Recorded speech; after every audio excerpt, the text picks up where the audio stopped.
নামাজ পড়া দেখলে চিৎকারি দেয়, এরকম আছে না নাই? কয় তুমি বড় হাজির হয়ে গেছো, কয়েকদিনের মঞ্চে এসে গেছো, মন ঠিক থাকলে কিছুই লাগে না, বলে কি বলে না? জোরে কর। এরা হলো শয়তানের টোকাই, এরা হলো শয়তানদের কেদার, শয়তানের খালাতো বোন। কয় মন ঠিক থাকলে কিছুই লাগে না। আরে নাফরমানের দলেরা, তোমরা মন কবে ঠিক করবা, কবে নামাজ পড়বা? এক ওয়াক্ত নামাজ যারা কাজা দেয়, মান তারাকাতিস সালাতি মুতাআম্মিদান ফাকাদ কাফার, ইচ্ছা করে যদি কেউ এক ওয়াক্ত নামাজ কাজা দেয়, তাহলে সে ব্যক্তি নাফরমান কাফের হয়ে যায়।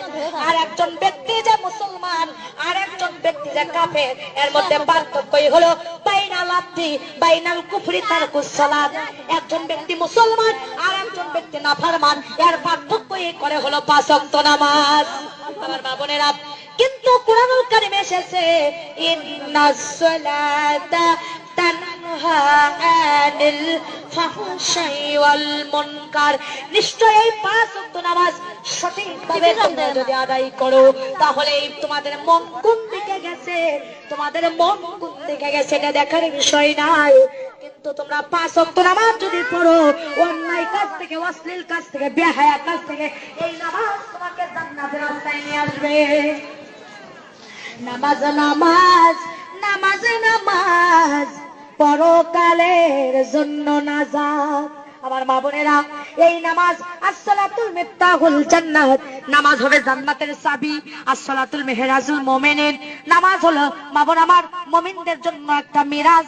এটাই হলো আল্লাহর সাথে দিদার হয়ে যায় নামাজের মধ্যে। জোরে কোন সুবহানাল্লাহ। যারা নামাজ পড়ে তারা মুমিন, নেককার, পরহেজগার। আর যারা পড়ে না তেমন তারা কেমন নিকৃষ্ট। একটি হাদিস আপনাদের সামনে বলবো, শুনতে রাজি আছেন তো? আমার মা বোনেরা, হাদিস শরীফের মধ্যে এসেছে এক সাহাবী আল্লাহ নবীর কাছে এসে বলেছে, ইয়া রাসূলুল্লাহ, ইয়া হাবিবাল্লাহ, আমি গরিব মানুষ, পাতিলে ভাত রান্না করে রেখেছি, যায় দেখি পালিত একটা কুকুর পাতিলের মধ্যে মুখ দিয়েছে। ওগো আল্লাহর নবী, বলেন তো এই পাতিলের ভাত কি আমার জন্য খাওয়া জায়েজ আছে? কারণ মুখ কেবলই দিয়েছে, কিন্তু পুরোটা খাই নাই। আল্লাহর নবী বলছে, যাও তুমি যাই ওই পাতিলের ভাত ওই যেখানে কুকুর মুখ দিয়েছে ফেলে দাও, দিয়ে তুমি পাতিলের যেখানে আছে 7টা ধোয়া দিয়ে তুমি খেয়ে নাও। আল্লাহ নবীর সাহাবী বাড়িতে আছে, আসে দেখে ওই পাতিলের মধ্যে পালিত একটা বিড়াল আমার মুখ দিয়েছে। আবার নবীর কাছে গেছে, একজন পোলটা বুঝবেন, যায় বলছি, ইয়া রাসূলুল্লাহ, পাতিলের মধ্যে যায় দেখি গো আবার একটা পালিত বিড়াল মুখ দিয়েছে, এখন কি খাওয়া যায় যাচ্ছে? বলে, হ্যাঁ, বিড়াল যেখানেও মুখ দিল ফেলে দাও, দিয়ে ভালো খানি তুমি আবার 3টে ধোয়া দিয়ে দাও, নিয়ে তুমি খাইয়া দাও। বাড়িতে সাহাবী এসে দেখে একজন বেনামাজি মহিলা তার পাতিলের মধ্যে হাত দিয়ে ভাত বেড়ে নিয়েছে। কিন্তু আবার নবীর কাছে গেছে, মহিলা জানে না কুকুর মুখ দিয়েছে, বিড়াল মুখ দিয়েছে। যা বলছে, নবী গো, বিরক্ত অনুভব করবেন না, বেয়াদবি মনে করবেন না, আবার আমি এসেছি, আপনি যে কুকুর মুখ দিছিল 7 ধোয়া দিয়ে খায়া জায়েজ করে দিছিলাম, বিড়াল মুখ দিছিল 3 ধোয়া দিয়ে দিছিলেন, কিন্তু একটা বেনামাজি মহিলা আমার পাতিলের মধ্যে হাত দিয়েছে, বাকি অবশিষ্ট ভাতকে আমার জন্য জায়েজ আছে, খাওয়া ক্ষুধাকে নিবারণ করা জায়েজ আছে। আল্লাহর নবী বলতেছে, না না ও সাহাবী, কুকুর খেয়েছিল 7 ধোয়া দিয়ে জায়েজ করে দিছিলাম, বিড়াল মুখ দিয়েছিল 3 ধোয়া দিয়ে জায়েজ করে দিছিলাম, কিন্তু একটা বেনামাজি মহিলা ওই পাতিলের মধ্যে হাত রাখার কারণে 500 ধোয়া দিলেও তোমার জন্য জায়েজ নাই। কারণ একটা কুকুরের চাইতে, বিড়ালের চাইতে বেশি নিকৃষ্ট, বেশি নাপাক জাতি, ঘৃণিত জাতি একটা বেনামাজি মহিলা। নাউজুবিল্লাহ, জোরে কোন। আমার মা বোনেরা, আমার দরদিরা, এই জন্য আপনাদের কাছে বলতে চাই, সোনার চানেরা, বেশিক্ষণ বিরক্ত করবো না। নামাজ যেমন ফরজ পর্দা করা, কি নামাজ যেমন ফরজ পর্দা করা, আর এখনকার মা বোনেরা পায়ে দেয় হাই হিল, করে খালি কিলকিল, চোখে লাগায় মাস্কারা, ছেলেদের করে কামসারা, ঠোঁটে লাগায় লটকা ফিস, ছেলেরা দেয় শীষ, আর কপালে দেয় বড় বড় টিপ। ছেলেরা কয় এই মেয়েটাই আমার জন্য ঠিক। জোরে কন নাউজুবিল্লাহ। আমার মা বোনেরা, আমার দরদিরা, ব্লাউজ বানাতে বানাতে পর্দা ফরজ করে দেওয়া হয়েছে। আর আমার মায়ের জাতিরা শহরে থাকেন, মন খারাপ করবেন না, ব্লাউজ বানাতে বানাতে পুরুষের ছেন্দ গেঞ্জি ফেল করে দিয়েছেন, এত খাটো ডানার ব্লাউজ, শর্ট কামিজ ব্যবহার করেন, বিউটি পার্লারে যায় ভুরু তোলেন, ঠোঁট কালার করেন। মাদান্ডে খোদার কসম করে বলে আপনি দাউস হবেন কিয়ামতের দিন। একটা বেপর্দা মহিলা দাউস হয়ে যাবে। এই দাউস আল্লাহর জান্নাতে যাওয়া তো দূরের কথা, জান্নাতের বাসনাও তার নাকে পাবে না।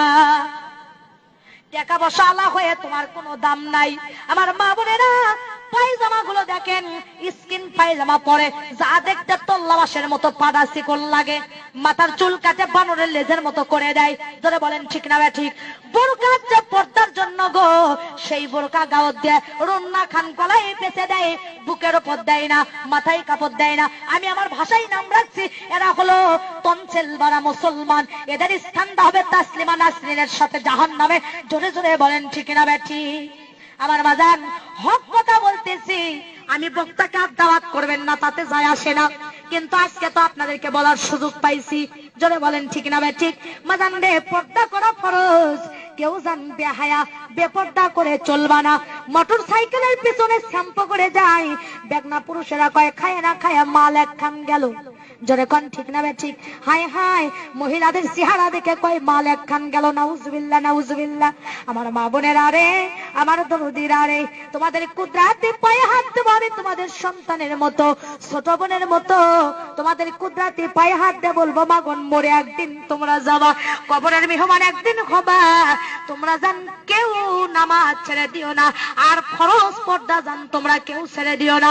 মাথার একটা চুল যদি কোনো বেগনা পুরুষ দেখে গো মা, কিয়ামতের দিন 71টা চুলের বেগনা পুরুষকে দেখানোর কারণে একটা চুলের পরিবর্তে 70টি সাপ তোমার মাথায় বেউড়ো করে দেওয়া হবে। মা বোনেরা আমার, খবরদার খবরদার, তোমরা কেউ বেপর্দা করে চলো না।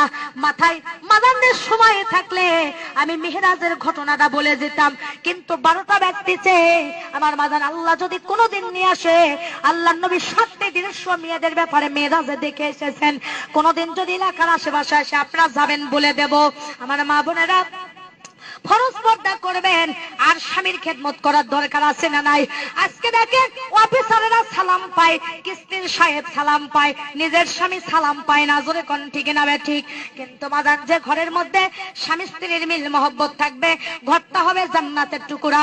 আর যে ঘরের মধ্যে স্বামী স্ত্রীর মিল থাকবে না, ওই ঘরটা হবে জান্নাতের টুকরা। আল্লাহ পাক স্বামী স্ত্রীর ব্যাপারে বলেছেন, হুন্না লিন্নাসি লিবাসুল লাকুম আনতুম লিবাসুল লাহুন্না।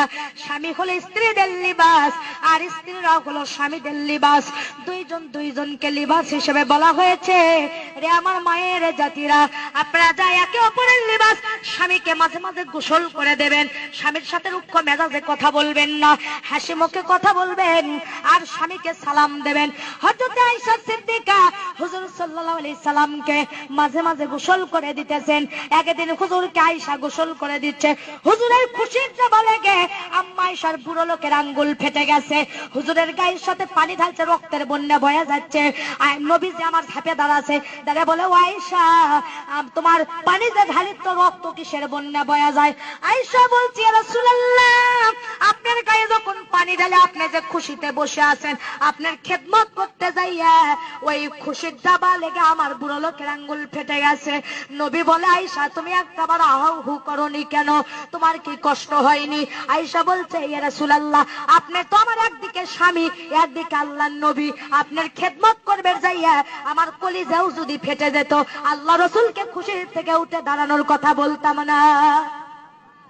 মা বোনেরা, আল্লাহর নবীর 11 জন স্ত্রী ছিল, এক এক স্ত্রীর এক একটা গুণ।